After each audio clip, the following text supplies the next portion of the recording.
I'm Keziah Thorne, 52, and I spent 2 decades as a hard-nosed investigative reporter before retiring to this silent, fog-drenched coast to find my daughter.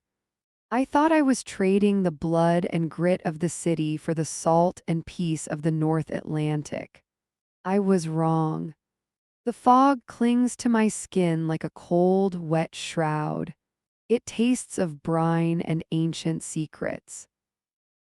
I stand at the edge of the jagged cliff, staring at the yellow police tape that flutters violently against the salt-cracked walls of Ivy's cottage.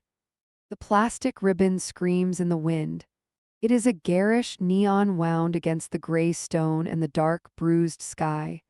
My heart is a lead weight swinging in the hollow of my chest.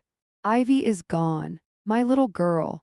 My brilliant, quiet Ivy. Sheriff Miller stands 5 feet away from me. He is a man made of thick lines and heavy silences. He keeps his hands tucked into his belt, his eyes fixed on the horizon where the gray sea meets the gray sky.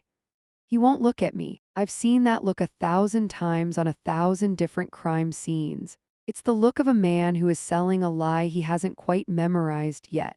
It was a tragic stumble, Keziah, he says. His voice is gravelly, muffled by the roar of the surf below.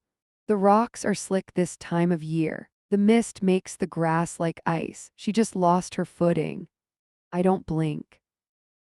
I don't breathe. I look at the cottage. Ivy called it her sanctuary. She told me the soil here was perfect for her rare herbs, her tinctures, her quiet life of healing. She called it the forbidden cottage, laughing when she told me I wasn't allowed inside because her bruise needed total stillness to set. I had respected that boundary. I had been so desperate to mend our fractured relationship that I had played by her rules. I stayed in the village. I waited for her to come to me.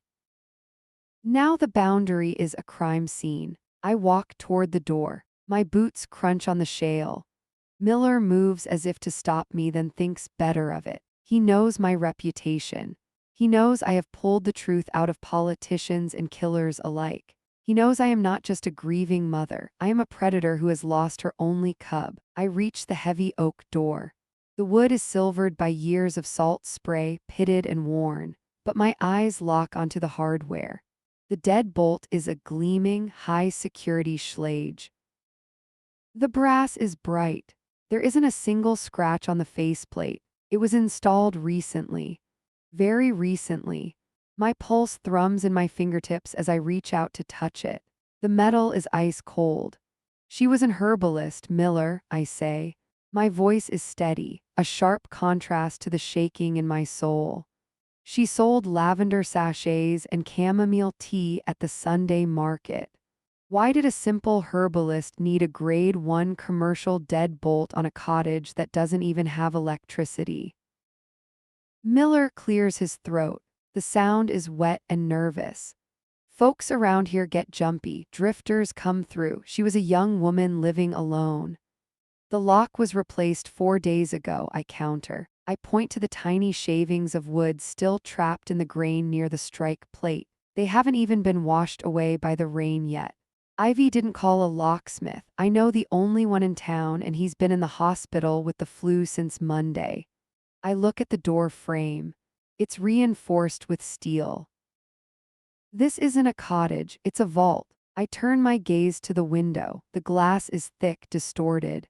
Behind it, I can see the silhouette of dried bundles hanging from the rafters. It looks innocent. It looks like the life she told me she was living. But the lie is curdling in the air between me and the sheriff. My hands begin to shake, and I shove them into the pockets of my trench coat. I remember the last time I saw her. We had coffee at the pier. She kept looking over her shoulder. She kept touching the locket around her neck. I thought she was just anxious about my presence, that she was still holding onto the resentment of the years I spent chasing stories instead of tucking her into bed. I'm going inside, I state. It isn't a request. I can't let you do that, Keziah, Miller says, finally finding his iron. It's a closed scene. We've processed it. We're waiting for the coroner's final report to clear the property back to the estate. You processed it. I bark a laugh that feels like glass in my throat. Then you saw the lock, you saw the reinforced frame, you saw that my daughter didn't stumble off a cliff while picking rosemary. You know she was terrified. I step closer to him. I want him to see the fire in my eyes. I want him to see the woman who once spent 3 months in a cartel-run jungle just to get a single quote. She was protecting something, I whisper, or someone. And if you don't step aside, I will call every contact I have at the federal level and turn this tiny, quiet coast into a circus that will drown you. Miller's face pales. He looks at the cottage, then back at the cliff's edge where my daughter's body was found shattered on the black rocks. He sighs, a long, defeated sound. He steps back, tipping his hat. I'll be at the cruiser, he mutters. I didn't see you go in, but Keziah. Some secrets are buried for a reason. Ivy knew that better than anyone. He walks away, his boots heavy on the path. I am left alone with the wind and the silence. I reach into my pocket. I don't have a key, but I have the skills I learned in the dark corners of the world. I pull out a small tension wrench and a pick. My hands are steady now. The grief has hardened into a cold, sharp blade. The girl I thought was a simple herbalist was keeping a secret that finally caught up to her. And I am going to find out exactly what it was, even if it burns this whole town to the ground. I insert the pick. The tumblers click with a mechanical finality. The door groans as I push it open. The smell hits me instantly. It isn't lavender. It isn't chamomile. It's the metallic, ozonic scent of a high-end laboratory and the copper tang of old blood. I step over the threshold, leaving the world behind, and enter the life my daughter died to hide from me. I'm Keziah Thorne, 52, and I spent 20 years extracting the truth from people who would rather kill than speak. But today, the truth is a weight I can barely carry. The rain doesn't fall in this part of the North Atlantic, it colonizes. It soaks through my heavy wool coat and settles into my bones like a fever. I stand at the edge of the open grave, my boots sinking into the churned, chocolate-colored mud. Around me, a sea of black umbrellas tilts against the wind, looking like a cluster of obsidian mushrooms. The priest is a drone in the background, his voice a monotonous hum that the wind shreds before it can reach my ears. I don't listen to his words about peace and higher callings. I know where Ivy is. She is in a polished mahogany box and she is never coming back. I feel the eyes of the townspeople on me. They offer shallow condolences, their voices thin and reeking of performative sympathy. She's in a better place, Keziah, they say. A tragic accident, they whisper. I want to scream that my daughter didn't belong in a better place. She belonged in her garden with her hands stained green and her eyes bright with life.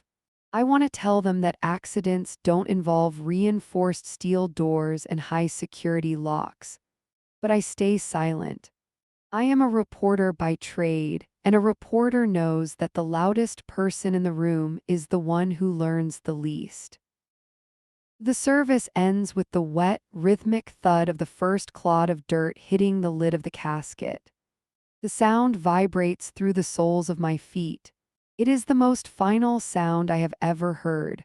One by one, the mourners peel away, heading toward their warm cars and their Friday night dinners.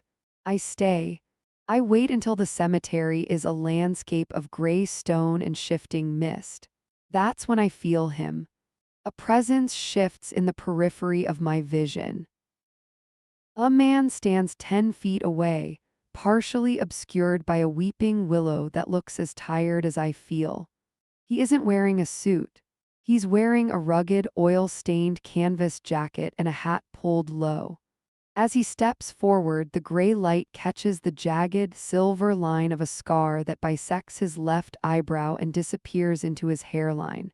He looks like a man who has spent his life colliding with hard objects. He doesn't say he's sorry. He doesn't offer a hand to shake. He moves with a predatory grace, closing the distance until I can smell the sharp, metallic scent of ozone and old tobacco clinging to him. My pulse spikes. My hand slides into my pocket, fingers closing around the small canister of pepper spray I've carried since my days in the Sarajevo bureaus. She was smarter than you gave her credit for, Keziah, he says. His voice is a low rasp like sandpaper on stone. Who are you? I demand. My voice is steady, a sharp blade in the dark. How did you know my daughter?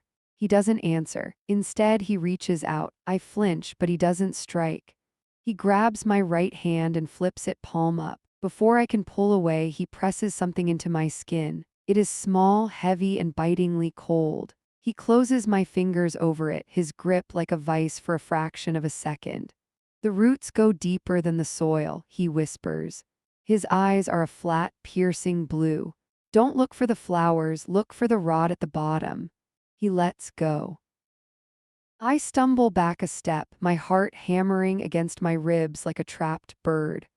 I look down at my hand, then back up to demand an explanation, but the space under the willow is empty. He is gone.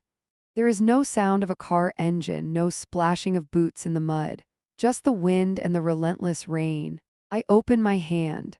Lying in my palm is a small, tarnished brass key. It is an old-fashioned skeleton key, but the bow is stamped with a very specific, very modern insignia. It is a stylized double helix intertwined with a gear. My breath hitches. My lungs feel like they've been filled with liquid lead. I know this symbol. I haven't seen it in 15 years, but it is burned into my memory like a brand. It belongs to the Ethelgard Project, a defunct government research facility that was officially shuttered after a catastrophic containment failure in the late 90s. It was a place that didn't exist on any map, funded by black budget grants that disappeared into the ether. Most importantly, it was the facility my brother Elias managed before he disappeared in a private plane crash over the Labrador Sea. I stare at the key until my vision blurs.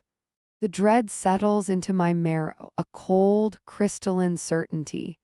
Ivy wasn't just hiding herbs in that cottage. She was hiding a legacy.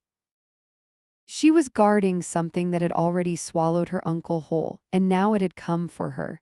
I look at the fresh mound of dirt over my daughter's body. The town thinks this is the end of the story. They think the herbalist is at rest.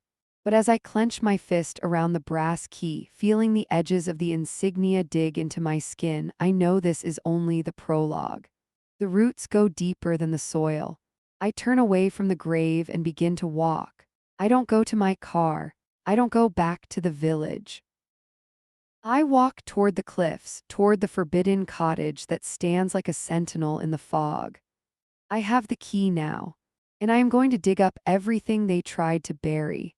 I'm Keziah Thorne, 52, and I've spent my life surviving the world's most violent borders as a war correspondent, but nothing prepared me for the war my daughter was fighting alone.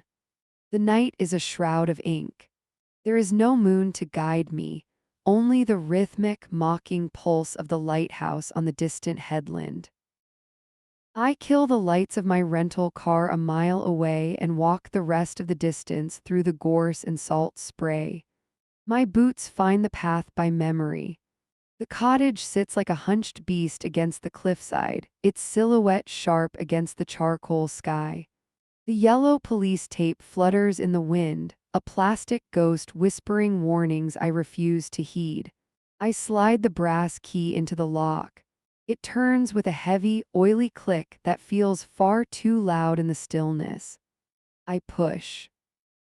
The door yields with a groan that vibrates through my teeth. I step inside and the darkness swallows me whole. I don't turn on the lights. I know the layout of this room like the lines on my own palms. I click on a small, red-lensed pen light I kept from my days in the field. The red glow makes the room look like it's bleeding. It's a tactical choice. It preserves my night vision, but it turns the familiar furniture into jagged, unrecognizable shapes. I move toward the back of the cottage. Every floorboard groans under my weight. The wood sounds like it's screaming under my boots, protesting my intrusion. I reach the small bathroom Ivy had added last year. The scent hits me again, stronger than before. It's that sickening, impossible mix. Sweet, dried lavender and the cloying, wet stench of something rotting. It's the smell of a funeral parlor in a basement. The clawfoot tub sits in the center of the small room. Its porcelain is white and ghostly in my red light. I drop to my knees. My joints pop in the silence. My breath comes in shallow, controlled bursts. The man with the scar told me to look for the rot. He told me the roots go deeper than the soil. I push against the side of the tub. It's cast iron and weighs more than I do. I grit my teeth. I plant my feet against the tiled wall and heave. The metal feet scrape against the wood with a shriek that makes my skin crawl. It sounds like a dying animal. I push until my muscles burn and my vision swims with spots. The tub shifts 6 inches. Underneath the rear left claw, the floorboard is slightly misaligned. It's a hairline fracture in the perfection of the room. I pull a flathead screwdriver from my coat pocket. I jam it into the gap. The wood splinters. My pulse thunders in my ears. It's a rhythmic drumming loud enough to drown out the wind howling outside. I pry the board up. It gives way with a sharp, final crack. I reach into the dark cavity. My fingers brush something cold, something metallic. I pull out a bundle wrapped in heavy black oilcloth. I unroll it on the tiles. Inside are 4 high-capacity encrypted hard drives. They are military-grade, ruggedized, and marked with the same double helix insignia I saw on the key. My breath hitches. Ivy wasn't just a gardener, she was a vault. There is something else in the bundle. I pick up a small, glossy square. I bring it close to the red light. My heart stops. It's a photograph. I'm 20 years younger, standing in a crowded marketplace in Sarajevo. I'm laughing, holding a cup of bitter coffee. I remember that day. I thought I was alone. But in the background, barely visible in the blur of the crowd, is a man watching me. He is wearing a dark suit and on his lapel is a pin. The double helix. Why did Ivy have this? Why was she tracking my past? My mind races, connecting dots that shouldn't exist. My daughter wasn't just hiding a secret, she was hiding me. The thoughts are cut short by a sound from outside. It's low, rhythmic, a mechanical rumble that vibrates through the floorboards. A car is coming up the long, gravel driveway. I freeze. My hand goes to the hard drives, clutching them to my chest. I douse the pen light. The darkness is absolute. It presses against my eyes like a physical weight. I listen to the tires crunching on the stone. The sound gets louder, closer, until the vibration shakes the very walls of the cottage. Then the engine dies. The silence that follows is more terrifying than any scream. It is a heavy, expectant silence. It's the silence of a predator waiting for the right moment to strike. I stay huddled on the floor, the smell of rot filling my lungs. I don't move, I don't breathe, then I hear it. The soft, heavy thud of a car door closing. Not a slam, just a quiet, professional click. Footsteps begin. They aren't hurried, they are measured. They are the footsteps of someone who knows exactly where they are going and what they are looking for. They stop at the front door. There is no knock. There is only the sound of a key sliding into the lock. The same lock I just opened. My blood turns to ice. I am trapped in the back of a dead girl's house with the truth in my hands and a killer at the door. I look at the small, high window above the tub. It's too small for me to fit through. There is no other way out. The front door creaks open. The wind rushes in, carrying the scent of salt and rain. I hear the intruder step over the threshold. They don't turn on the lights either. They move with a terrifying, practiced ease through the darkness. I know you're here, Keziah, a voice says. It isn't the man with the scar, it's a woman's voice. It's cold, cultured. It sounds like a blade being drawn from a scabbard. You always were too curious for your own good. It's what Ivy loved about you. It's also what killed her. I squeeze the hard drives until the edges dig into my palms. I have spent my life telling other people's stories. I realize now, with a sickening jolt, that I am the protagonist of a story I never wanted to be written. And the ending is coming for me in the dark. I'm Keziah Thorne, 52, and I've dodged sniper fire in Sarajevo and survived 3 days in a rebel-held jungle. But the most dangerous place I've ever been is my own daughter's kitchen. I am pressed into the sliver of space between a shelf of canned tomatoes and a heavy bag of flour. The pantry door is cracked just a hair, enough for a single sliver of light to cut across my left eye. My fingers are white-knuckled around a serrated bread knife I snatched from the butcher block as I scrambled for cover. The cold steel feels heavy and inadequate. My breath is a hot, jagged thing that I am trying to swallow, tasting the copper of my own fear on the back of my tongue.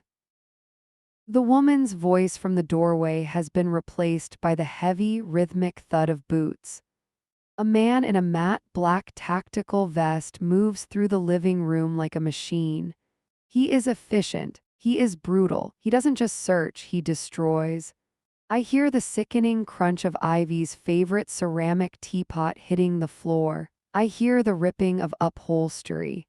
Every sound is a violation. Every crash is a physical blow to my chest.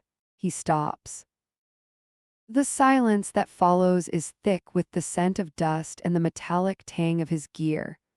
A burst of static erupts from his shoulder-mounted radio. "Report," a voice crackles. It's the woman from the door. Her voice is calm, detached, and utterly lethal. "Nothing yet," the man growls. His voice is deep, vibrating through the thin pantry wall. "The woman isn't here, neither is the package. I've checked the floorboards in the bedroom." "Keep looking," she commands. "The midnight deadline is non-negotiable." If that ledger isn't in our hands by the time the clock strikes 12, the entire Ethel Guard initiative goes into purge mode. We don't leave witnesses, not even the mother. My heart hammers against my ribs like a trapped bird. Purge mode. The words are a death sentence. I look at the knife in my hand. I am a journalist. I have spent my life documenting the aftermath of violence, never being the one to inflict it. But as I watch the man's shadow move closer to the pantry, I realize that for Ivy, I would become anything. I would become the monster under the bed. The man turns. I see the glint of a sidearm holstered at his hip. He is looking at the kitchen now. He moves toward the sink. He starts ripping open the cabinets below, the wooden doors banging against the frame. He's looking for the package. He's looking for the ledger. "Nothing," he mutters into the radio. "Moving to the perimeter." He turns on his heel and strides out the back door. The screen door slams with a finality that makes me jump. I stay in the pantry for what feels like hours, though the ticking of the kitchen clock tells me it has only been 3 minutes. My muscles are screaming. My legs are cramped into a painful knot. I wait until I hear his boots crunching far off in the gravel near the cliffside. I wait until the red tail lights of their vehicle are nothing but a memory in the dark. I crawl out of the pantry. My knees hit the floor with a dull thud. The kitchen is a graveyard of Ivy's life. Broken glass glitters like diamonds in the pale starlight filtering through the window. I move toward the sink.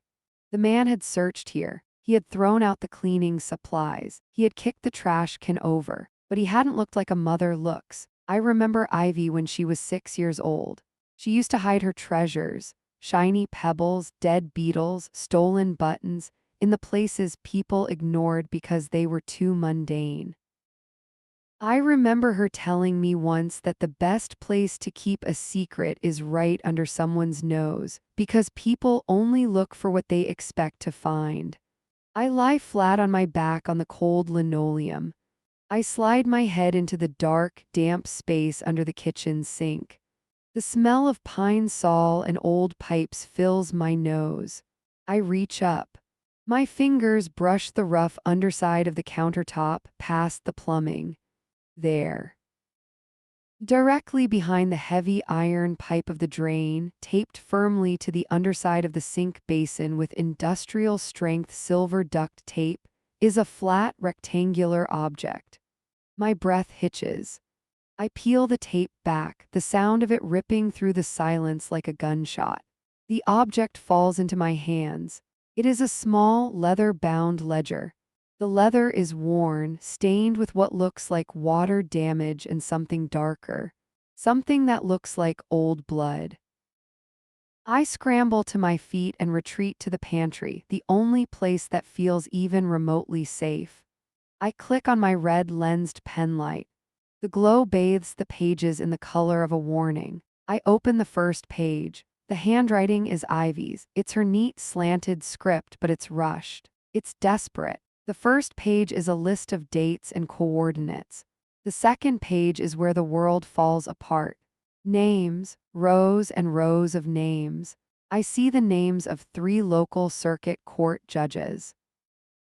I see the name of a sitting United States senator I interviewed 3 years ago.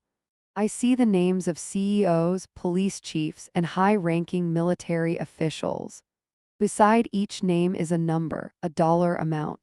A contribution to the Ethelgard project. My stomach turns. This wasn't just a research facility. It was a black market syndicate disguised as progress. And Ivy wasn't just a victim. She was the one who had been documenting their rot from the inside. She was a guardian. She was a whistleblower who never got the chance to blow the whistle. I flip the page, my hands shaking so hard the light dances wildly across the paper. Then I see it. Near the bottom of the list, under a heading titled Internal Oversight, is a name that makes the air leave my lungs. Arthur Thorne, my brother, Ivy's uncle. The man who supposedly died in a plane crash 15 years ago. But according to this ledger, according to the dates listed next to his name, Arthur Thorne didn't die. He was the one signing the checks. He was the one authorizing the containment failures. And the last entry, dated only 3 days before Ivy's death, is a single note in the margin. He knows I have it. He's coming to the cottage. Mom can't know. If I die, tell her to look for the rot. I close the ledger. The weight of it feels like a mountain in my lap. My daughter didn't die in an accident. She was murdered by the very legacy I thought we had escaped. My own family had been the architect of her destruction. I look at the kitchen clock. It's 10:45 p.m. I have 1 hour and 15 minutes until midnight. I have a book full of names that could burn this entire town and half the country to the ground. And I am currently standing in the middle of a target. I don't cry. The time for tears ended the moment I saw my brother's name. I feel a cold, hard resolve settle over me.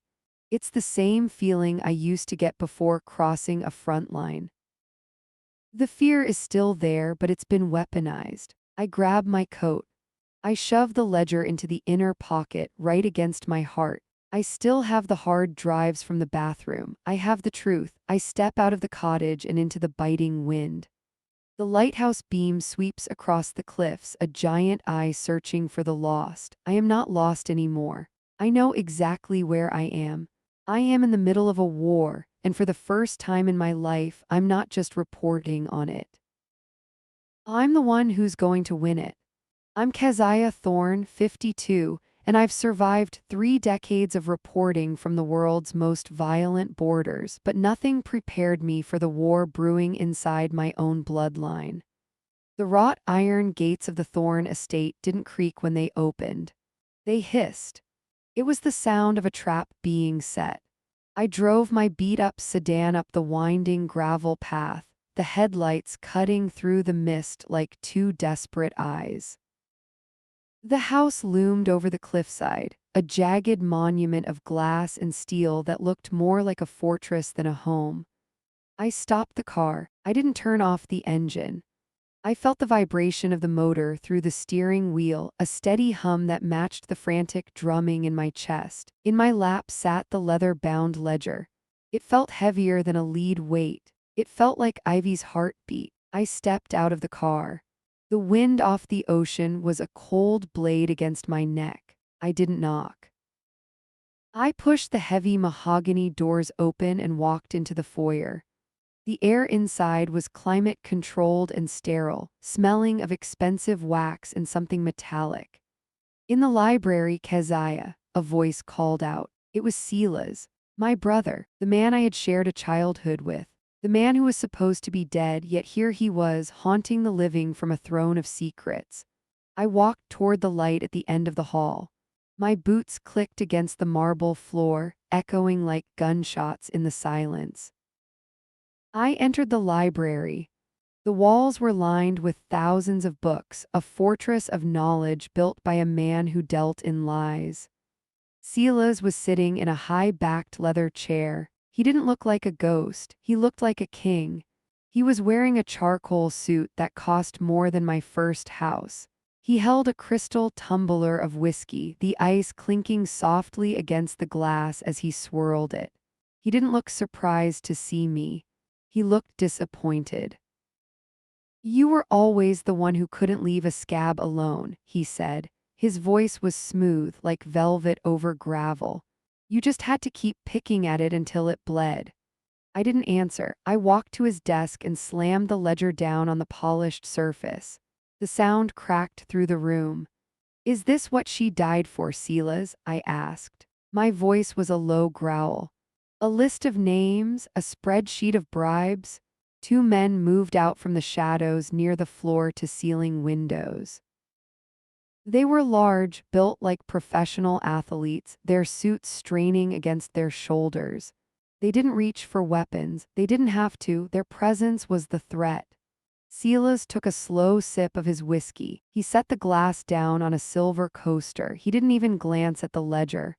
Ivy was a bright girl, he said. He sighed, a sound of genuine regret that made my stomach flip. She had a future. She could have been anything. But she had that thorn streak. That misplaced sense of moral superiority. She had a conscience, I spat. Something you clearly traded for this mausoleum. Silas leaned forward. The lamplight caught the silver at his temples. He looked me straight in the eye, and for a second I saw the boy I used to play hide and seek with. Then the mask slid back into place. Let's talk about your future, Keziah, he said. He reached into his desk drawer and pulled out a thick manila envelope. He slid it across the desk toward me. There is a retirement package in there. A villa in the Algarve. A trust fund that will ensure you never have to work another day in your life. You can spend your sunset years watching the ocean instead of digging in the dirt. I looked at the envelope. I felt a surge of nausea so strong I had to grip the edge of the desk. All you have to do is give me the hard drives, Silas continued. Hand over the ledger, go home, pack your bags, forget you ever had a daughter. Forget the cottage ever existed. The room felt like it was shrinking. The air was getting thinner. I looked at the security guards. I looked at the man who shared my DNA. Forget her, I whispered. The words felt like broken glass in my throat. It's for the best, Silas said. He stood up and walked to the window, looking out at the dark sea. She was stubborn, Keziah, just like her mother. I gave her 3 chances to walk away. 3. She chose to keep digging. She chose to document the Ethel Guard initiative. She backed me into a corner. He turned back to me. His face was a mask of cold stone. I didn't want to do it, he said. But the project is bigger than one girl. It's bigger than you. It's bigger than me. I had to ensure the containment was absolute. The confirmation hit me like a physical blow to the solar plexus. My knees buckled for a fraction of a second before I forced them to lock. He had admitted it. He hadn't just ordered the hit, he was justifying it. He was talking about my daughter's life like it was a line item on a budget. My skin began to crawl. I felt a heat rising from my chest, a white-hot rage that burned away the fear. My hand went to my pocket. I felt the sharp edges of the hard drives. They were cold. They were hard. They were the only things left of Ivy's courage. "You killed her," I said. It wasn't a question. "I protected the legacy," Silas corrected. He gestured to the envelope. "Take the deal, Keziah. Don't make me lose a sister on the same day I lost a niece." I looked at the ledger on the desk. I looked at the man who thought he could buy my silence with a villa and a bank account. I thought of Ivy in that kitchen. I thought of the way she hid her treasures under the sink. I reached out. I didn't take the envelope. I grabbed the ledger. "I'm a journalist, Silas," I said. My voice was steady now. It was the voice I used when the mortars were falling. "I don't get paid to forget. I get paid to remember." I backed away toward the door. The guards shifted. Silas raised a hand, stopping them. "You won't make it to the gate," he said. "Then I'll die trying," I replied. "And I'll make sure the whole world is watching when I do." I turned and ran. I didn't look back. I burst through the foyer and out into the night. The mist was thick, swallowing the car, swallowing the house. I dove into the driver's seat and threw the car into reverse, the tires screaming against the gravel. As I sped away from the estate, I saw Silas standing in the doorway. He was a dark silhouette against the golden light of the hall. He didn't move, he just watched me go. I checked the clock on the dashboard. 11:15 p.m., 45 minutes until the deadline. I had the truth in my lap and the devil at my heels. I pressed my foot to the floor. The war hadn't just begun. It was about to go nuclear. I'm Keziah Thorne, 52, and I've spent my career documenting the death of truth in war zones, but I never expected the front line to be my own daughter's grave. The headlights of a black SUV swung toward my sedan, blinding me. I didn't wait for them to block the driveway. I yanked the steering wheel hard to the right, sending my car careening into the thicket of rhododendrons near the perimeter fence. The engine stalled with a sickening crunch of metal and branch. I didn't try to restart it. I grabbed the ledger, shoved the hard drives deeper into my coat, and scrambled out of the passenger side. I hit the wet earth hard. The smell of mulch and gasoline filled my nose. I heard doors slamming behind me. I heard the crunch of heavy boots on gravel. I didn't look back. I ran for the back fence, the wrought iron spikes looming like black teeth against the gray sky. My breath came in ragged, burning gasps. I reached the fence and leaped, my fingers catching the cold metal. I hauled myself up, the iron tearing at my palms, the salt air stinging the fresh cuts. I rolled over the top and dropped into the tall grass on the other side. I hit the ground and kept moving. I plunged into the woods, the branches whipping across my face like lashes. I could hear them calling to each other behind me, low, urgent voices. They were hunters. I was the prey. But I knew these woods better than they did. I had walked these paths with Ivy when she was a child. I knew where the ground dipped and where the roots tripped the unwary. As I ran, my hand instinctively went to my pocket. I felt the small brass key Ivy had hidden. My mind raced, clicking through every lock in the cottage. It wasn't for the front door. It wasn't for the jewelry box. Suddenly, a memory flashed in my mind. Ivy, 10 years old, sitting at the antique Singer sewing machine I'd bought her at an estate sale. She had been fascinated by the heavy cast iron gears and the secret drawers. "Everything has a rhythm, Mom," she had said, her small hands guiding a piece of fabric. "You just have to find the right key to start the song." The realization hit me like a physical blow. The key wasn't for a room, it was for the machine. The wind picked up, howling through the pines. A massive crack of thunder shook the ground beneath my feet. The storm was breaking. I broke through the final line of trees and saw the cottage. It sat there, a lonely silhouette against the jagged cliffs. I burst through the back door and slammed it shut, sliding the bolt home.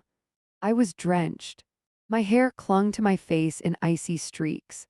I leaned against the door, my heart hammering so hard I thought it would crack my ribs. I couldn't stay here long. Silas's men would be here within minutes. I stumbled into the small sewing nook in the corner of the living room. The antique machine sat there, a black iron ghost under a layer of dust. My hands were shaking so violently I could barely hold the key. I fumbled with the small lock hidden beneath the flywheel. Lightning illuminated the room in a strobe light flash. In that split second of white light, I saw it. A tiny circular keyhole disguised as a decorative scroll. I jammed the key in and turned. There was a heavy mechanical click. A hidden panel on the side of the wooden cabinet slid open with a hiss of ancient springs. I reached inside, my fingers brushing against cold paper. I pulled out a bundle of architectural vellum, yellowed and brittle. I spread it out on the floor. Another flash of lightning lit up the room, and the world seemed to tilt on its axis. It wasn't a map of gold mines, it wasn't a treasure map. It was a blueprint. I traced the lines with a trembling finger. The map showed the entire town of Ethelgard, but beneath the familiar streets and the lighthouse and the school, there was a secondary map drawn in aggressive red ink. It was a complex network of tunnels and reinforced concrete vaults. They weren't mining for ore. They were using the old shafts as a tomb. I looked closer, my eyes burning. The blueprints labeled the vaults with chemical symbols that made my blood run cold.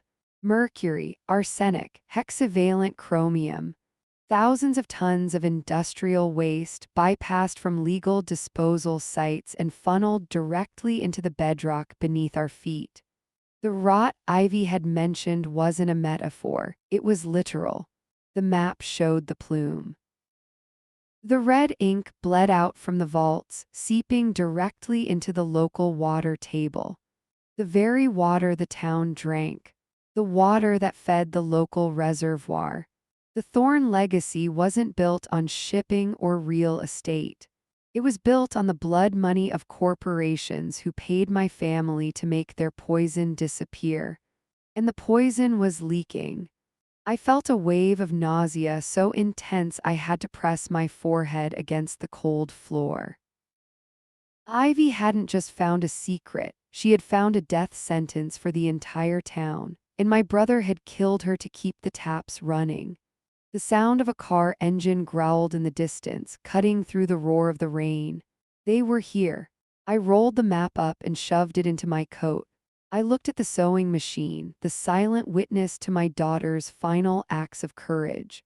I wasn't just a mother anymore. I was a whistleblower with a target on my back and a map to the underworld. I stood up, the rage in my chest burning hotter than the fear. Silas wanted to protect the legacy. I was going to drown him in it. I grabbed a heavy flashlight from the counter and headed for the cellar door. If the map was right, the entrance to the first vault wasn't miles away. It was right under the cottage. The hunt was over. The war had moved underground. I'm Keziah Thorne, 52, and I've spent my career documenting the death of truth in war zones, but I never expected the front line to be my own daughter's grave. The floorboards of the cottage felt like ice beneath my knees as I clutched the architectural vellum. My hands were slick with cold sweat and rainwater. As I began to roll the blueprints into a tight cylinder to shove into my jacket, something small and heavy slid out from the center. It hit the wooden floor with a dull plastic thud. I froze. The sound was tiny, but in the silence of the cottage it felt like a gunshot. I reached out and picked it up. It was a digital voice recorder, the kind I used to carry in my field kit during the siege of Sarajevo. It was battered with a piece of blue painter's tape stuck to the back. Written on the tape in Ivy's precise, architectural script was a single word, truth. My thumb hovered over the play button. My heart wasn't just beating, it was slamming against my ribs, trying to escape the cage of my chest. I could hear the SUV idling outside now. The headlights swept across the kitchen window, casting long, skeletal shadows of the trees against the wall. I didn't have much time. I pressed play. The hiss of white noise filled the small room, then a sharp intake of breath. Mom, I stopped breathing. The sound of her voice hit me like a physical blow to the stomach. It was Ivy. It was really her. Her voice was thin, vibrating with a frequency of pure, unadulterated terror, but there was a core of iron underneath it. It was the voice of a woman who had seen the monster under the bed and decided to fight it. Mom, if you're hearing this, it means I didn't make it to the city. It means Sela's caught up. I closed my eyes, a sob catching in my throat. I squeezed the recorder so hard the plastic groaned. I went out to the devil's finger 3 months ago. Her voice continued, the sound of wind whipping in the background of the recording. I was looking for the Buxbaumia moss. You know how I get when I'm foraging. I followed the dampness toward the old number 4 shaft. I thought it was just an abandoned entrance, but I saw the trucks, Mom. Dark tankers with no markings. I saw the men in hazmat suits. I saw what they were pumping into the bedrock.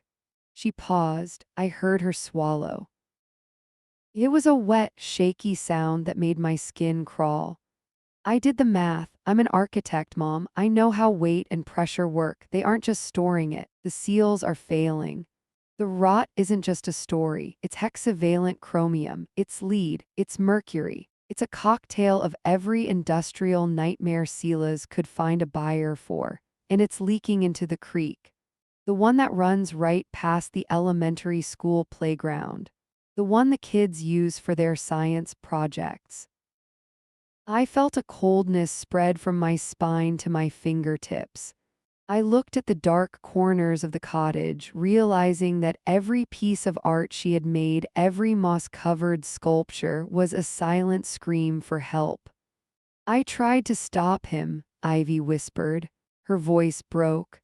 I went to his office. I thought he didn't know. I thought he was being lied to by the contractors.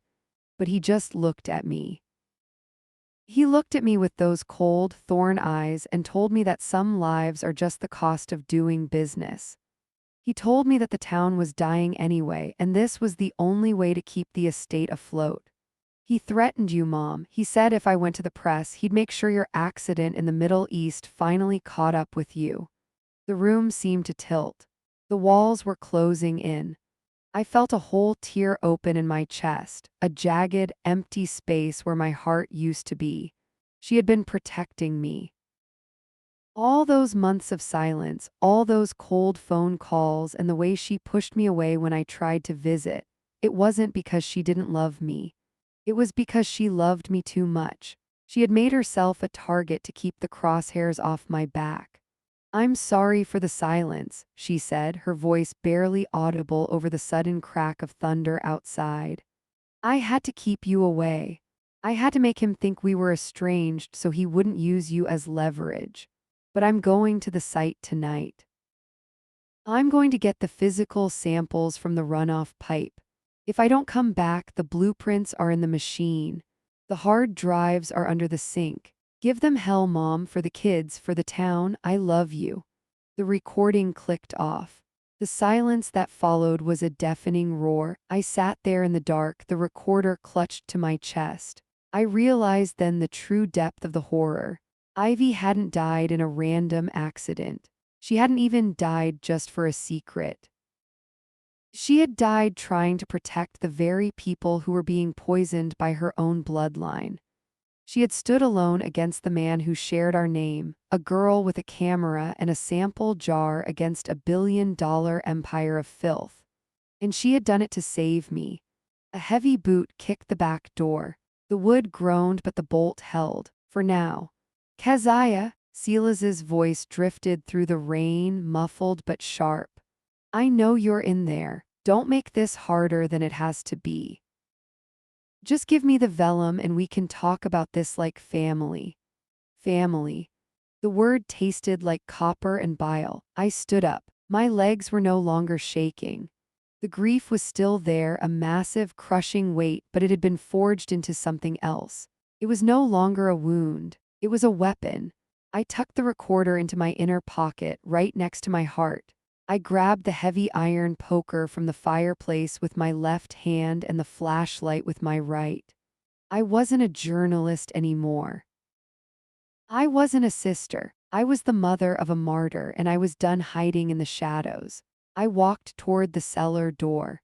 The map showed the way down. The recording gave me the will. I wasn't going to run. I was going to follow the poison to its source.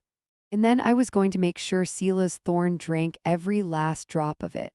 I'm Keziah Thorne, 52, and I've spent my career documenting the death of truth in war zones. But I never expected the front line to be my own daughter's grave. The world didn't just end, it shattered. One second I was standing in the center of Ivy's sanctuary, the weight of her voice still vibrating in my pocket, and the next, the windows exploded inward. Shards of glass rained down like diamond-edged hail. I didn't have time to scream. A metallic cylinder skittered across the floorboards, spinning with a frantic, rhythmic hiss. It looked like a toy. It felt like a death sentence. The flashbang detonated. The universe vanished into a blinding, absolute white. It wasn't just light, it was a physical force that punched the air from my lungs. My ears didn't just ring, they wailed with a high-pitched, agonizing frequency that felt like a needle being driven through my skull. My equilibrium vanished. I tumbled to the floor, my hands clawing at the wood, my vision a searing canvas of nothingness. I smelled it then. The sharp, acrid bite of ozone and gunpowder. The scent of a war zone. I knew this smell. I had breathed it in Sarajevo, in Kabul, in the ruins of cities that no longer existed.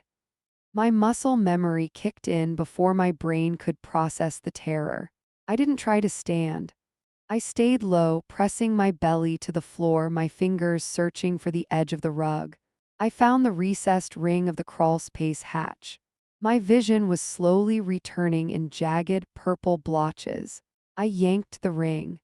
The heavy wood groaned, resisting me, but I threw my entire weight into it. The door swung open, revealing a dark, yawning throat of earth and stone. Another window blew out.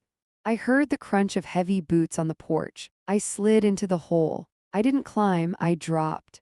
My boots hit the damp dirt 3 feet down, and I pulled the hatch shut above me just as a heavy boot slammed onto the floorboards directly over my head. The sound was muffled, but the vibration traveled through the wood and into my fingertips. I held my breath. My heart was a frantic bird trapped in my chest, beating so hard I feared Silas's men would hear it through the floor. I began to crawl. The space was narrow, smelling of ancient salt spray, wet earth, and the faint, sweet scent of the dried herbs Ivy used to hang in the rafters.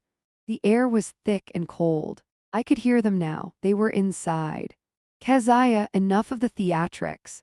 The voice amplified, distorted by a megaphone, echoing off the exterior walls of the cottage. It was Silas.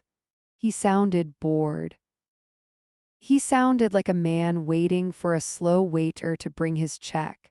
I know you found the blueprints, his voice boomed, rattling the very foundations I was huddled beneath. I know you have the drives. If you hand them over now, I can ensure you have a comfortable transition. We can tell the town you're grieving. We can say you've gone on a long retreat. Don't make me do something we'll both regret. I felt a snarl curl my lip in the darkness. He thought I was a victim. He thought I was a fragile woman broken by loss. He had forgotten who I was before I became a mother. He had forgotten that I had spent years navigating minefields and staring down warlords just to get a story. I reached the end of the crawl space where the foundation met the natural rock of the cliff. Ivy had pointed this out to me once years ago when we were repairing a leak. She called it the Whispering Gap.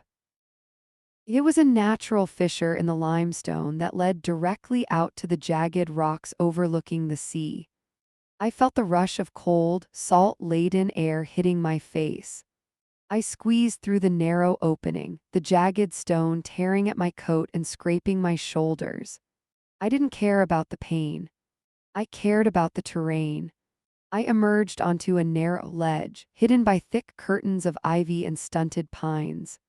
The rain was a torrential downpour now, slicking the rocks and turning the world into a gray, blurred mess. Below me, the Atlantic churned, white-capped waves smashing against the base of the cliffs with a roar that drowned out the wind. I looked back at the cottage. Through the trees, I could see the silhouettes of 3 men moving through the kitchen.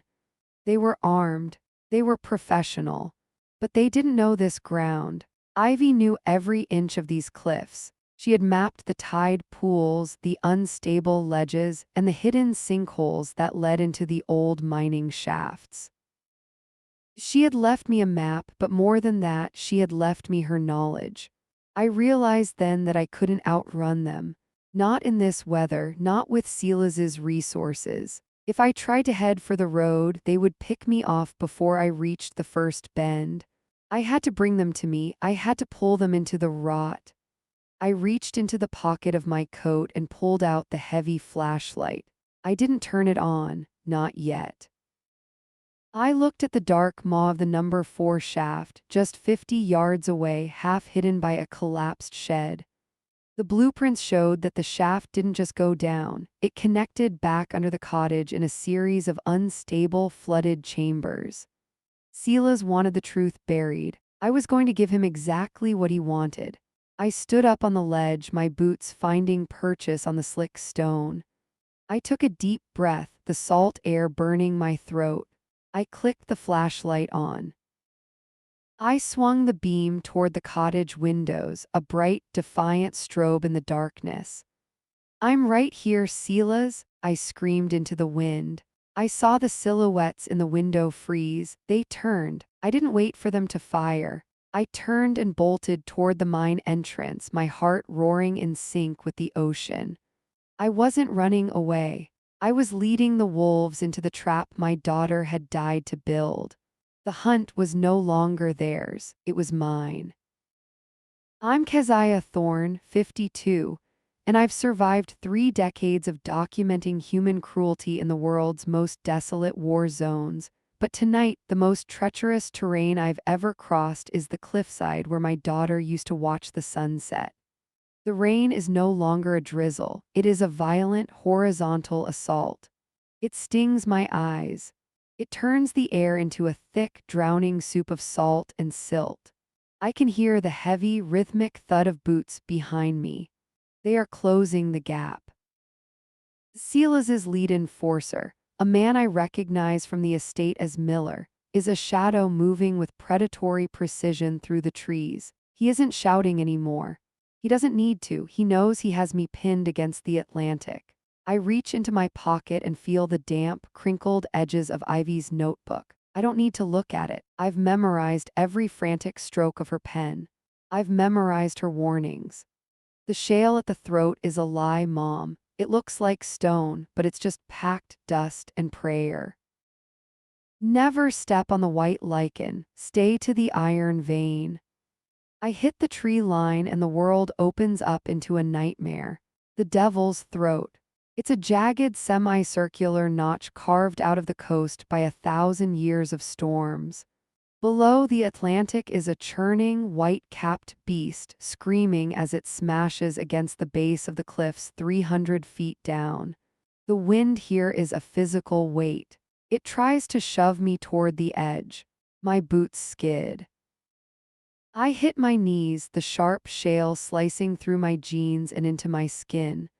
I don't cry out. I can't afford the oxygen. I scramble up, my fingers digging into the mud. It feels like cold grease. I find the iron vein, a narrow strip of dark volcanic rock that runs like a spine toward the farthest point of the overlook.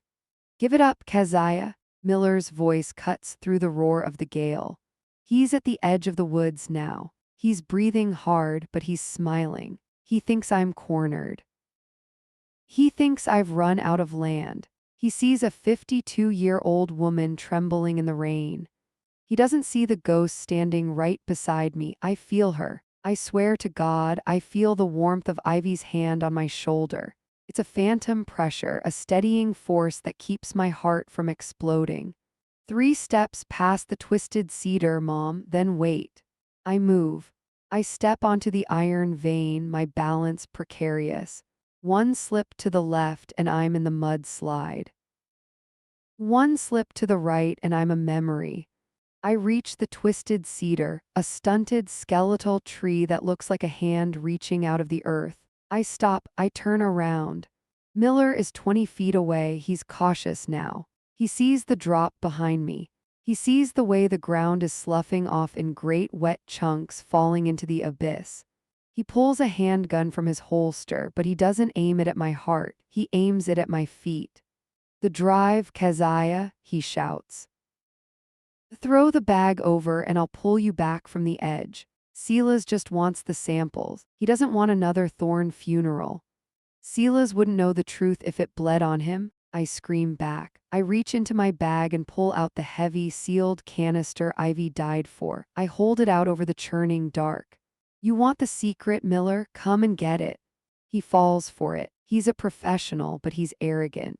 He sees the prize and forgets the terrain. He steps off the iron vein. He steps directly onto the patch of white lichen Ivy warned me about. I see the moment the earth betrays him. The ledge doesn't just crumble, it vanishes. A section of the cliff the size of a dinner table simply ceases to be. Miller's eyes go wide. He reaches out, lunging for me, his fingers clawing at the air. I don't move. I don't reach back. I stand perfectly still on the iron vein, anchored by the memory of my daughter's voice. His hand brushes my sleeve. I feel the cold metal of his watch scrape my wrist. And then he's gone. There is no scream. The wind is too loud for that. There is only the sight of him being swallowed by the gray void, a dark shape tumbling into the white teeth of the Atlantic. He takes the secrets of Silas's violence with him, the bribes, the muscle, the man who actually pulled the trigger on my daughter's life. He disappears into the churning water, and the ocean doesn't even flinch. I stand there for a long time, the rain washing the mud from my face. My legs are shaking so violently I have to sink to my haunches. I clutch the canister to my chest. I look down at the spot where he fell. The ground is still eroding, the cliff face weeping mud into the sea. I feel a strange, hollow peace. Ivy didn't just leave me a map to save my life. She left me a trap for my enemies. She knew they would come. She knew they would follow. And she knew that only someone who loved this land, someone who listened to its warnings, would survive it. I pull the recorder from my pocket. My fingers are numb, but I find the button. I've got it, Ivy, I whisper into the wind. I've got the proof, and I'm coming for the rest of them. I stand up, turning my back on the devil's throat. The woods are dark, and Silas is still out there, but I'm not the one being hunted anymore. I am the storm, I am the mud.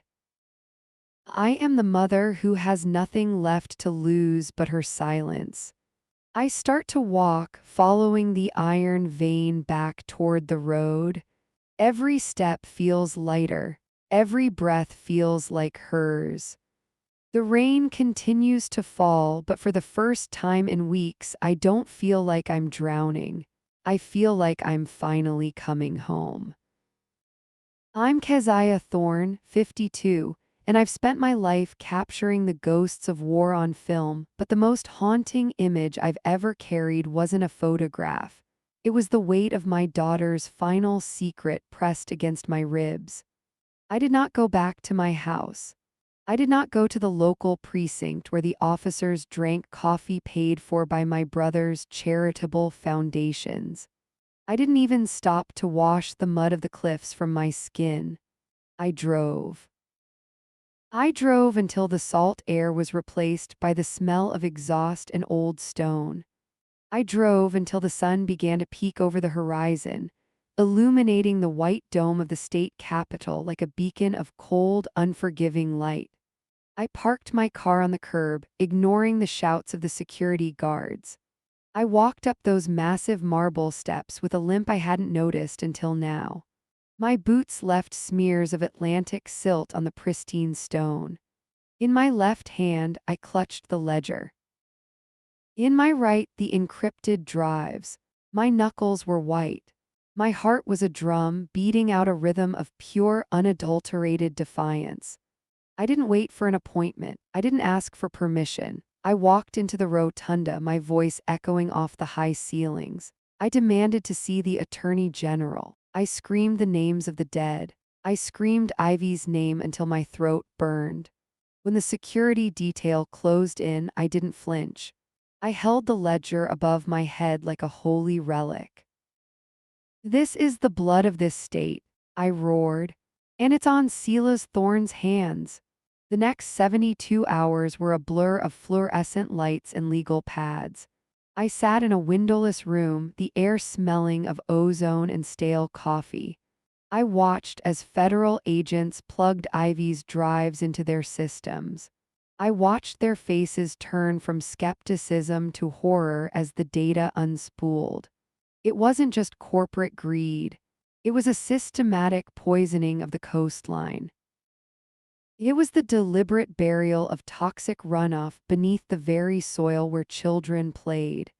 It was a map of every bribe, every payoff, and every life silenced to keep the empire standing. I watched the fallout through a television screen in the corner of that room. I saw the footage of the raid on Silas's estate. I saw my brother, the man who used to push me on the swings when we were children, being led out in handcuffs. He looked small. He looked like a hollowed-out tree, rotting from the inside. He didn't look at the cameras. He didn't look like a king anymore. The empire didn't just fall, it evaporated. Contracts were terminated. Assets were frozen. By the end of the week, dozens of executives were in custody. The forbidden cottage, the site of so much fear, was officially designated as a crime scene, then a protected landmark, and finally a memorial. I returned to the cottage a month later. The yellow police tape was gone. The heavy, oppressive silence that used to hang over the woods had shifted. It felt lighter now. The air didn't taste like secrets, it tasted like cedar and sea salt. I walked the path I had once run in terror, but my feet didn't tremble. The cottage was no longer a fortress. I had opened the windows. I had let the wind scrub the rooms clean of Silas's shadow. Outside, the rot that Ivy had documented was being treated. The state had begun the massive undertaking of cleaning the soil. But here, on the small patch of land Ivy had loved most, the earth was fighting back on its own. Wildflowers had exploded across the clearing. They were vibrant, defiant bursts of purple, yellow, and white swaying in the breeze. I walked to the porch and sat on the top step, the wood warm beneath me. I didn't bring a camera. I didn't need to document this. I just wanted to feel it. I watched the sky begin to turn. The deep, bruised purple of the pre-dawn began to bleed into a soft, glowing orange. The Atlantic was calm, a vast sheet of hammered silver stretching out toward the horizon. The sound of the waves wasn't a roar anymore, it was a heartbeat. I felt a phantom weight on the step beside me. I didn't turn my head, I didn't want to break the spell.